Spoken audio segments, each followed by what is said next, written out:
আসসালামু আলাইকুম, welcome back to my channel. এফপিফারের পক্ষ থেকে আরও একবার স্বাগতম। তো অনেক দিন পরে একটা লং ভিডিও দিতেছি। এখানে আমি দেশি মুরগি নিয়ে নিয়েছিলাম। সেই দেশি মুরগিটা আলু দিয়ে আমি ভালো করে কষিয়ে নিতেছি। তো আজকে অনেকগুলো রান্না করব, অনেকগুলো বলতে 3টা। সেটার মধ্যে স্পেশাল হইতেছে শুটকির তরকারিটা। তো শুটকির তরকারিটা আপনাদেরকে প্রপারলি দেখানোর চেষ্টা করব।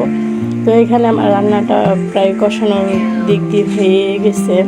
এটা একটু ঢাকা দিয়ে দিব, একদম পারফেক্টলি কিন্তু হয়ে গেছে। আর করে নিয়েছিলাম সাজনা, আলু, বেগুন দিয়ে তেলাপিয়া মাছের তরকারি। তো এটাও আমি অফ ক্যামেরাতে অনেকটা করে নিয়েছি, তারপরে আপনাদেরকে দেখালাম। আর এখানে লাউ শাক করে নিয়েছিলাম। আর এটা হচ্ছে শুটকি তরকারির জন্য এখানে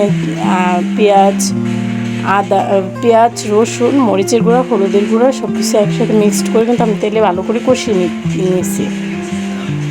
কষানো হয়ে গেলে এখানে আমি লোটটা শুটকি ভালোভাবে ধুয়ে সাইডে রেখে দিয়েছিলাম, সেটা এখানে অ্যাড করে দেব। তো আমি কিন্তু লোটটা শুটকিতে প্রচুর পরিমাণ বালু থাকে, ভালো করে গরম পানি দিয়ে ধুয়ে নিচ্ছি। ধুয়ে কিন্তু এখানে ভালো করে কষিয়ে নিতেছি। তো এই লোটটা তরকারিটা রান্না করার জন্য আমি নিয়েছিলাম সাজনা, আলু আর বেগুন দিয়ে আমি এটা রান্না করব। আর হচ্ছে কিছু শাক নিয়েছিলাম, ঢেঁকি শাক, আপনারা দেখতেই পারবেন। তো প্রথমে কিন্তু আমি সাজনাটা দিয়ে কষিয়ে নিলাম, কারণ কি সাজনাটা শক্ত, আগে থেকে দিলে আপনি নরম হবে, খেতে ভালো লাগবে। আর এখানে এই পর্যায়ে দিয়ে দিলাম আমি বেগুন আর আলু একসাথে দিয়ে দিছি। দিয়ে ভালো করে এটা কিছুক্ষণ যাবৎ কষাতে হবে।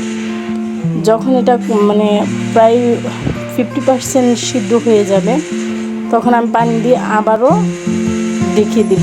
ঢেকে দেওয়ার পরে এটা যখন একদম ঘন হয়ে যাবে, মানে প্রপারলি সব কিছু সিদ্ধ হয়ে যাবে। শাকটা যেহেতু আমাদের বেশি একটা সময় লাগে না সিদ্ধ হইতে, সেটার জন্য এটা ভালো করে সিদ্ধ হওয়ার পরে কিন্তু আমি শাকটা ভালো করে ধুয়ে নিয়েছিলাম। তো ধুয়ে নিয়ে হয়ে গেলে এখানে যখন পানিটা বলক উঠে যাবে, তখন আমি এই ঢেঁকি শাকগুলো দিয়ে দিয়েছিলাম।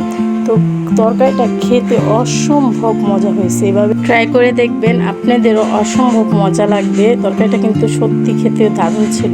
আর এখানে আমার হাজব্যান্ডকে খাইয়ে দিচ্ছিলাম আমি। তো সে মাংস দিয়ে খাবে, তার জন্য মাংস নিয়ে তাকে খাইয়ে দিয়েছি। আর তারপর কিন্তু আমি শুটকি দিয়ে খাইছিলাম। শুটকির তরকারিটা একদম অনেক মজা হয়েছে। আপনারা ট্রাই করে দেখবেন। আর আমার ভিডিওগুলো দেখবেন, সাবস্ক্রাইব করবেন, আমার পাশে থাকবেন। আল্লাহ হাফেজ।